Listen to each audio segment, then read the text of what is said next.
Yaşamak geçkindi, kaldırmaya boş gündü. El üçün kızmadı töydü, yaratıp canım ezgildim.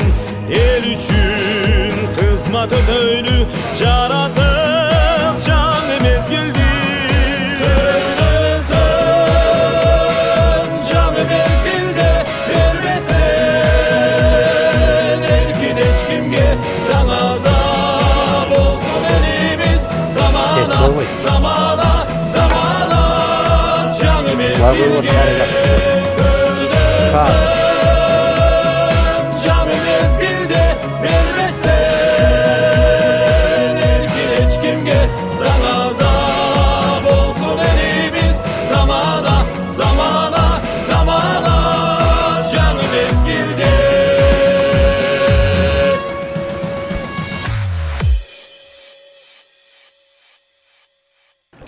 Mına Kırgızstanda bir yılda 300 gün çayıtı açık болып turат. 2 ay gün бүркөлүп жаан чачын кар ар кандай нерсе түшүп турат да. Осы себептен биз башка мамлекеттерге, башка өлкөлөргө караганда деңиз деңгээлине бийираак туруп, күнгө жакын турабыз. Биздин ата бабалар эзелтеден бери күн балдары деп аталышкан, аталып келишкен да. Эмне себептен күн балдары деген атакка лакка конушкан? Себеби дегенде алар табияттын тилин 5 банжасында билип, табияттын биларманы болушуп, табияттын сактысы болушуп, эл жер аралап, ээн эркин көчүп жүрүшкөндө, мына биздин ата бабалар адамзатка экологиялык эталон болуп жүрүшкөн. Ошол эле немистерге, венгрлерге, Европага чейин ээн эркин көчүп жүрүшкөн сый урмат менен. Аларды экологиялык эталону катары сый урмат менен тосуп алып, узатып жүрүп отурушканда, мына биздин ата бабалар ким болгон? Адамзаттын экологиялык эталону болсо, биз бүгүнкү күндө көк түтүнгө тумчугуп, дүйнөнүн эң түтүндүү шаарын айланып, дүйнөгө шерменде болуп отурабыз да. Мына ушундай көрүнүштү биз түп тамырынан жоюу максатында Жаңы Мезгил саясий партиясы күн энергиясын толук кандуу жашоо турмушуга киргизүү максатында мындан 5 жыл мурда эле жумушчулар шаарчасында, рабочий городокто 1000 чарчы метр күн коллекторлорун ишке киргизип, Жал Кичи районунда 2000 чарчы метрди ишке киргизип 4 жылдан бери, Орто Сай айылында 1000 чарчы метрди 5 жылдан бери элибиз колдонуп, түтүндү азайтуу максатында ушундай иш-чараларды уюштуруп жүрөбүз. Жаңы Мезгил саясий партиясы ушундай күн жылуулук коллекторлорун ар бир үйгө киргизүү максатында 60% арзандатуу демилгеси менен чыгып отурат. Ошо менен бирге турак жайлардын жылуулук изоляциясын камсыз кылуу максатында изоляция каражаттарындагы иш-чараларындагы 60% арзандатуу демилгеси менен чыгып отурат. Ошондо биз бүт элге бай дебейби, келей дебейби, бардыгына бирдей шарт түзүп берип, Кыргызстаныбызды түтүндөн арылтып, бүгүнкү болуп аткан чыгашаларды төмөндөтүп, жашоо турмушубузду табияттын талаптарына шайкеш келтирип, ата бабалардын улуу мурасына дал келишибиз керек. Ошол себептен азыркы шайлоочулар жөнөкөй курулай убадаларга жөн эле алданып жүрө бербей, Жаңы Мезгил партиясы келишим милдеттерин алып аткан партияга добуш берип, күн энергиясына кеңири жол ачып бергенге силер милдеттүү шарт түзгөнгө силер бизге тилектеш болуп, бизге колдоо көрсөтүп, жок деген добуш бересиңер деген терең ишеничтемин. Ал эми бул тарапта болсо күнөчок. Күнөчок бул ашып кетсе 2000, 3000, 4000 сомдук окат болгону. Ушундай күнөчокторду ар бир үйгө таркатып берсек, ар бир үйдө канча деген электр энергия үнөмдөлөт, канча деген отундар жагылбай калат, канча деген көмүрлөр жагылбай, абабыз тазарып, чыгашаларыбыз түп тамырынан азаймакчы да. Ошол себептен Жаңы Мезгил партиясы көтөрүп аткан демилге бул адамзаттын бүгүнкү күндөгү умтулуп аткан, максат коюп аткан, ошол жака бүт бардыгын болгон нерсесин баарын жасап аткан адамзат менен биз шайкеш келіп, алардың демлегесінде біз алдына тұрып, ата-бабалардың ұлы мұрасына ылайық біз экологиялық эталон қатары алдында тұрғанға біз міндеттіміз. Осы себептен урматтуу шайлоочулар, сіздерден көптен көп сұраныш, егер сіздер ушундай экологиялық түйшіктерден арылабыз десеңер, ушундай чыгашалардан арылабыз десеңер, ушундай жаңы технологияларды жашоого киргизебиз десеңер, анда жаңы мезгил көтөрүп аткан демилгелерди колдоп, жок деген добуш берип коесуңар деп мен терең ишенемин. Силерде болгону жөнөкөй эле добуш берип коюшуңар суранып атабыз. Силердин добушуңар биздин келечекке кеңири жол ачып бермекчи. Биз ошол себептен жаңы мезгил партиясы курулай убада менен эмес, келишим милдеттерин моюнга алып, дал ушул иш-чараларды ишке киргизебиз деген ишенич менен шайлоого барып аткан убагыбыз. Шайлоочулар бүт барлык сенин колуңарда. Эгерде силер ушуга добушуңарды берип койсоңор, анда биздин табигатыбыз тазарат, сенин чыгашыңар азаят и жашоо турмушка биз адамзат менен бирге чогуу келечекке аттанабыз. Бизде Кыргызстанда күн энергиясынын потенциалы жөнүндө эки сөз айтып коеюн. Бизде Кыргызстандын жергесинде ар бир кадам сайын саат сайын 1,5 киловаттан бизге күн энергиясы төгүлүп берип турат. Төбөбүздөн ылдый. Кадам сайын 1,5 киловатт саат сайын түшүп берип турат да. Ал эми мен башында айткандай, бир жылда 300 күн бизде күн чайчы ашылып турат. Осы себептен Кыргызстандын жергесинде суммарно күндүн энергиясын барын топтогондо триллион киловаттка ээ болот күндүн потенциалы. Триллион киловатт. Дагы жолу кайталап коеюн. Бул курулай сөз эмес. Ал эми биз бүт ГЭСтердин баардыгын кура турган болсок, ГЭС кура турган жерлерге, ылайыктуу жерлерге болгону ашып кетсе 50 миллиард киловаттты биз электр энергия ала алабыз суулардан.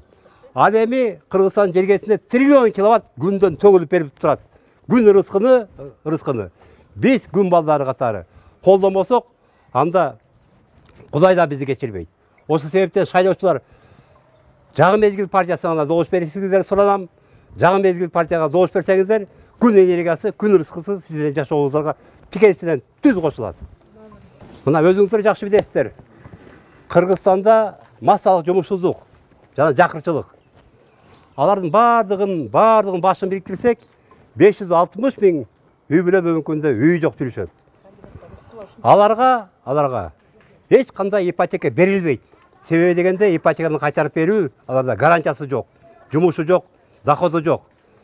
Мына ошол себептен жаңы мезгил партиясы дал ушул үй жокторду, жумушу жокторду турак жай камсыздоо максатында жаңы принциптерди, жаңы идеяларды сиздерге сунуштап атат.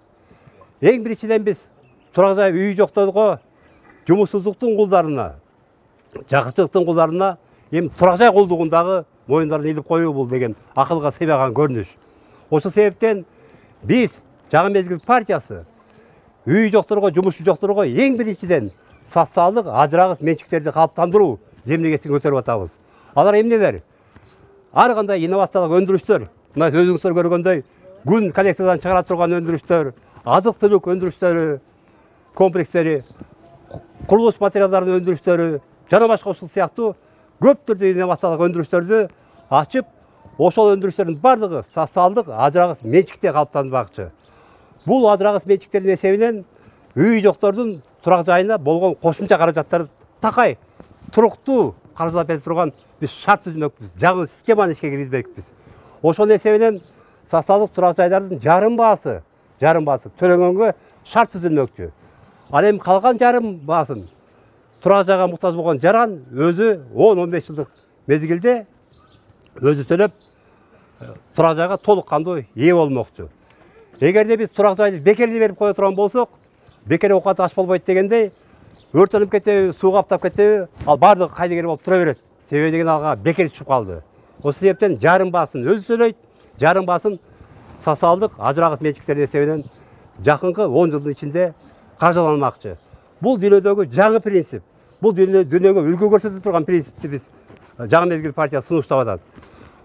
Турак жай көйгөйү дүйнө жүзүндө эң өнүккөн Америкада да чечилген эмес. Себеби дегенде ал өлкөлөрдө болгон идеянын бардыгы акчага алып барып, акчанын күчү менен гана такап коюшкан, акчанын күчү менен гана чечебиз дешкен. А бизде Кыргызстан шартында акча деген дефицит, бардыгыбыз аны жакшы билебиз. Ошол себептен биз социалдык ажырагыс менчиктерди жалпы калыптандырганга жаңы принциптерди, жаңы идеяларды биз сунуштап шайлоочуларга астына чыгып аткан убагыбыз. Ошол себептен үстүндө үйү жоктор, колунда иши жоктор, жана жылуулук керектөөчүлөр бардыгыңыздар жалпы жаңы мезгил партиясында добуш берсеңиздер, жогоруда айткан көйгөйлөр бардыгы артта калат. Ушул принциптер, ушул идеялар 5 жылдык мөөнөткө эсептелген. 5 жылдын ичинде Бишкекте жашаган 150 миңден кем эмес үй бүлө турак жайлуу болуш керек. Ал эми Бишкектин айланасында жашаган жаңылыштарга жылуулук керектөөчүлөр жана ошол эле көп атаптуу үйлөрдө жашаган жылуулук керектөөчүлөргө биз жогоруда айтканда 60% льгота кылып, шартын түзүп, турак жайларын изоляциялап, бардыгын чыгашаларын азайтып, экологияга тикелей түз биз тазартканга шарт түзөбүз. Ошол себептен жаңы мезгил партиясынан башкага эч бир партияга добуш бергениңиздерди суранам. Себеби дегенде бүт башка партиялар бардыгы курулай декларация, курулай убадалар. Жаңы мезгил партиясы дабыл жолу кайталап коем, бул келишим милдеттерин күн муртан мойнуна алып, келишим милдеттери менен чыгып аткан убагы. Келишим милдети гана. Ушул айтылган сөздөрдү аткарылышын кепилдик берет да, келишимден башка дүйнөдө бир да документ түзүп иштебейт. Ошол себептен жаңы мезгил партиясына добушуңарды аябай берип коюңуздар. Жашообузда болгон көйгөйлөрдүн бардыгын чогуу чечели, бирге чечели. Рахмат чоң. Мен Кашкарлыкова Бактыгүл Токтосуновна ушул жаңы мезгил саясий партиясында 15 жылдан бери мүчөмүн. Ушул биздин партиянын негизги максаты ушул көп кабаттуу үйлөрдү турак жай менен камсыздандырып, ушул карапайым элге жеткирүү максатында болуп атат. Биздин партиянын түзүлгөнү 15 жыл болду негизи. Биз такай ушул карапайым элдин жакыр элдерге жардам берип, колубуздан келишинче өзүбүздүн 100 сомдук айына төлөнчү взносубуз бар, бирок ушул взнос менен көптөгөн элдерге жардам берип келдик. Дагы эле ушул элдерге жардам берүү максатында ушул шайлоого аттандык. Здравствуйте, меня зовут Кукумов Жомарт, я кандидат от партии «Жаңы мезгил». Хотелось бы рассказать вам о нашей партии. Самая основная деятельность нашей партии будет связана со строительством социального жилья. Планируется построить жилья на 20 тысяч семей. Хотелось бы отметить, что это жилье будет также доступно для людей с инвалидностью. То есть предусмотрено не только для незрячих, а также для колясочников и опорников. Еще хотелось бы отметить, что наша партия будет развивать тепличное хозяйство и внедрять